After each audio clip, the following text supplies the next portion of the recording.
इस क्षेत्र के लाडले विजू दादा जो पूर्व नगर सेवक है, आने वाले मुंबई महानगर पालिका चुनाव में फिर से शिवसेना की तरफ से उम्मीदवार हो सकते हैं। जल्दी चुनाव की घोषणा होगी और फिर एक बार तीर कमान का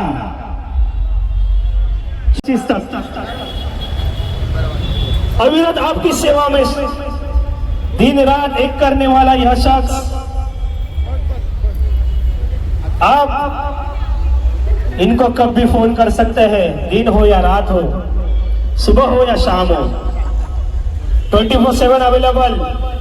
ऐसा यह शख्स है जिसका नाम है विजू दादा शिंदे। 24 तास जनतेच्या सेवेसाठी अविरत दाखल असणारा हा कोरोना योद्धा म्हणून ज्याने नावलौकिक मिळवलं।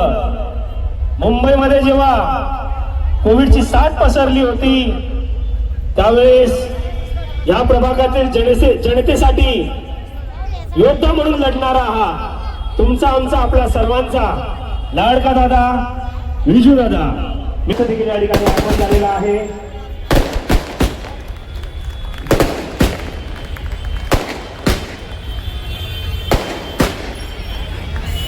समस्त ज्येष्ठ नागरिकांचा आशीर्वाद घेण्यासाठी, त्यांना अभिवादन करण्यासाठी सपत्नीक या ठिकाणी आपल्या समोर नतमस्तक होत आहेत श्री विजू दादा आणि त्यांच्या पत्नी सौ स्मिताबाई। आने वाले मुंबई महानगर पालिका में आपके और आपके परिवार का आशीर्वाद धनुष्यबाण का बटन के माध्यम से हमारे विजू भाई के सर पे रखिए। विकास की जिम्मेदारी मेरे कंधे पे दीजिए,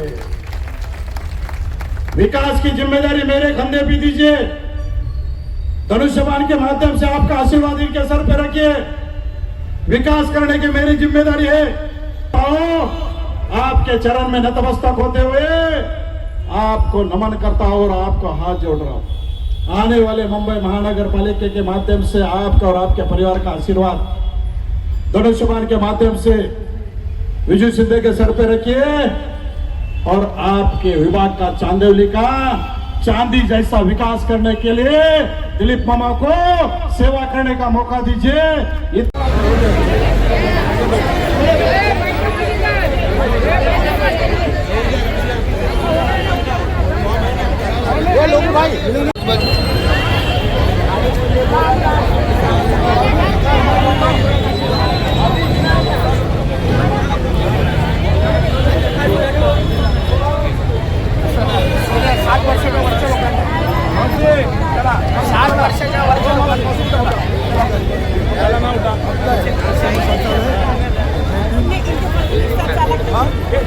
महिलाओं से अनुरोध है, आप घर की ओर है।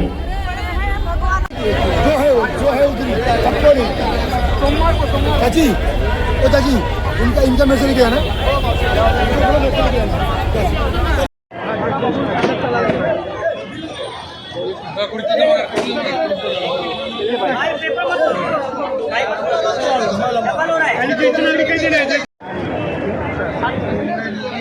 चलिए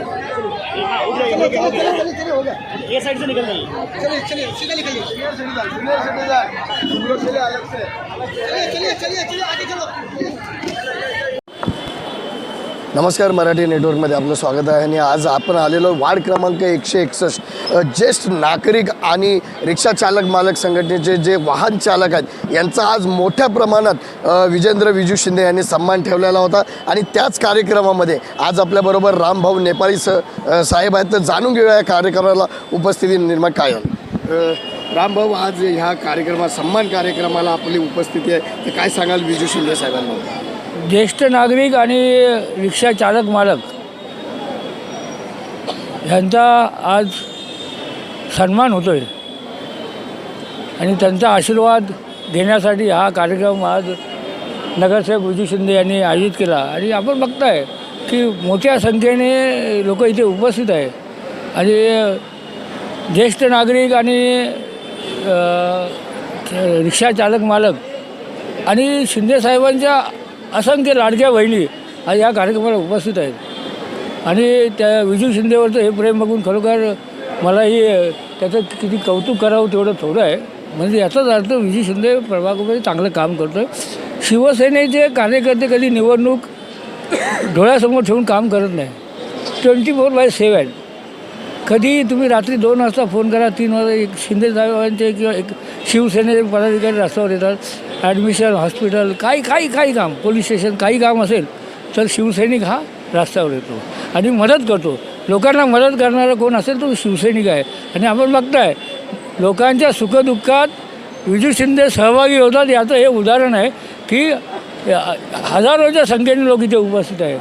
आणि त्याच्यामुळे आम्ही तर येणंच आहे, आमच्या पक्षाचा कार्यकर्ता आहे, चांगलं काम करतो आहे, तर त्याला शाबासकी देण्यासाठी, त्याचं अभिनंदन करण्यासाठी खास मी इथे आलेलो आहे. आपल्या भाषणादरम्यान आणि आमदार दिलीप मामा लांडे यांच्या भाषणादरम्यान असं वाटतंय की विजूभाईंना आज तिकीट घोषितच झालेली आहे. त्या काय सांगायला येणार आहे निवडणुकीच्या पार्श्वभूमीवर? बघा, तसं बघितलं तर हा अधिकार आदरणीय एकनाथजी शिंदे साहेबांचा आहे. परंतु ह्या प्रभागामध्ये तमाम जनता, ज्येष्ठ नागरिक हे विजूला आशीर्वाद देण्यासाठी इथे आलेले आहेत. आणि आपल्या शिवसैनिकाला प्रोत्साहन देण्याचं काम हे आपणच करायचं असतं. आणि असं प्रोत्साहन दिल्यानंतर आता जेवढी संख्या आहे, पुढच्या सभेला आम्ही येऊ त्याची डबल संख्या असेल.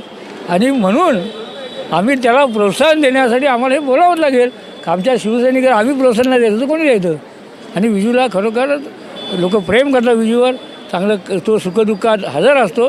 त्याचं हे उत्तम उदाहरण म्हणजे ही जनता आहे. खूप खूप धन्यवाद सर. विजूभाई, आज एक सन्मानाचा कार्यक्रम ठेवला. रिक्षा चालक मालक, जे वाहन चालक आहेत आणि जे विभागातील ज्येष्ठ नागरिक आहेत यांच्यासाठी मोठा कार्यक्रम आपण आज आयोजन केलेलं आहे. ते काय सांगाल त्यासाठी? खरं तर ही कृतज्ञता व्यक्त करण्यासाठी हा एक छोटासा प्रयत्न आपण केलेला आहे. कारण माझ्या या प्रभागातील जनतेने, माझ्या या परिवाराने माझ्यावर जेवढे उपकार केलेले आहेत त्या उपकाराची परतफेड कधीच करू शकत नाही. परंतु एक छोटासा प्रयत्न माझ्या माध्यमातून असतो की त्यांच्यापर्यंत काहीतरी सेवा घेऊन जावी. असे कार्यक्रम माझे कायम वारंवार चाललेले असतात. आणि हे कार्यक्रम करण्यासाठी हे जे प्रोत्साहन असतं हे महाराष्ट्राचे मुख्यमंत्री आदरणीय श्री एकनाथ शिंदेसाहेब आणि सोबत आमचे रामभाऊ रेपाळे शिवसेना सचिव हे माझे गुरुवर्य यांच्या माध्यमातून कार्यक्रम कसे घ्यावे, कसे राबवावे, लोकांपर्यंत, तळागाळातल्या लोकांपर्यंत आपण कसं जावं याचं नेहमी आम्हाला धडे आणि नेहमीच आम्हाला मार्गदर्शन मिळत असतं. आणि त्याच मार्गदर्शनामध्ये हा छोटासा एक आज हा कार्यक्रम आपण इथे आयोजित केलेला आहे. तसं 24/7 जसं रामभाऊने सांगितले की ते खरं आहे. आम्ही सुखात दुःखात कायम लोकांच्या सोबत हजर असतो. त्याच्यामुळे हा कार्यक्रम एक छोटंसं माध्यम, एक छोटासा प्रयत्न आहे. जनतेचा आपल्याला मोठ्या प्रमाणात पाठिंबा मिळतोय. विभागामध्ये जनता आपल्याशी जुडते, तर त्या संदर्भात, जनतेसंदर्भात आपण काय सांगतो?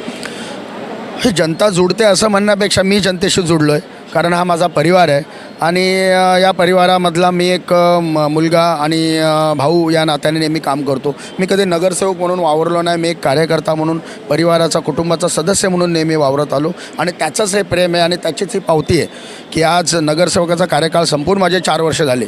मागच्या 4 वर्षामध्ये कोणतीही विकास कामं माझ्या माध्यमातून होत नव्हती. परंतु आदरणीय एकनाथ शिंदेसाहेब यांचे आशीर्वाद, दिलीप मामा लांडेंचं सहकार्य आणि रामभाऊ रेपाळ्यांचं मार्गदर्शन, या मार्गदर्शनाखाली आज तुम्ही बघितलं असेल की गेल्या महिन्याभरापासून माझ्या प्रभागामध्ये किमान 30 ठिकाणी आज कामं चालू आहेत. अजून बरीचशी उद्घाटनं बाकी आहेत. कदाचित येत्या आठवड्यामध्ये आचारसंहिता लागेल, त्या अगोदरी सगळे उद्घाटनं पूर्ण करून एक कामं पूर्ण करण्याचा माझा प्रयत्न आहे. आज माझ्या प्रभागामध्ये खऱ्या अर्थाने जसं शिंदेसाहेबांनी विकासाचा रथ नेला आहे तशी माझ्या प्रभागामध्ये सुद्धा मी विकासाची बुलेट ट्रेन आणली आहे. आणि यासाठी मी रामभाऊ रेपाळेंचे आणि आदरणीय एकनाथ शिंदेसाहेब आणि आमदार दिलीप मामा लांडे या सगळ्यांचे आभार व्यक्त करतो. खूप खूप धन्यवाद. हे होते आपल्यासोबत नगरसेवक विजू शिंदे, जे विकासाच्या मुद्द्यावर राजकारण करतात आणि विकासच पुढे घेऊन जाणार आहेत आणि विकासाच्या जोरावरच पुन्हा एकदा निवडून येणार आहेत. कॅमेरामॅन निर्मलसह मी विजय केदार, मराठी नेटवर्क न्यूज, चांदोली विधानसभा. ज्या ज्येष्ठ नागरिकाचा मान सन्मान विजू शिंदे यांनी केलेला आहे ते आपल्या सोबत आहेत, तर जाणून घ्या. मावशी, आज विजू शिंदेने आपल्याला काय मान सन्मान केला? आम्हाला मान सन्मान हळदी कुंकाचं हे चादर दिलेले आहेत. त्यांचा लय अभिमान मोठा आहे. काय साहित्य दिलंय तुम्हाला? काय साईज आहे बघा. नाही साहित्य काय दिलं साहित्य दिलेलं आहे हो चादर दिला ते ना छत्रंजी ब्लेन कोट. हो ब्लेन कोट दिला ते. मावशी काय हा सांगाल ते दिलंय बघा. कोणी- इजू शिंद्यानी इजू शिंद्यानी दिले आम्हाला नागरिक आहे म्हणणं. आशीर्वाद द्याल तुम्ही आम्ही आशीर्वाद देऊ बघा. हा आम्ही आशीर्वाद हमेशा देतात आला. यंदा निवडून आणणार हा हा एवढून येणार. आता त्यांना सांगितलं मी निवडून तुम्हीच येणार म्हणून. हो आता आशीर्वाद पण आम्ही दिले आणि ते आमच्या घरी पण येतात ते भेटायला. कुठलं पण काम असलं की ते भेटायला येणार. आम्ही कधी बोलवलं तेव्हा हजर होणार ते ना येणार आहेत.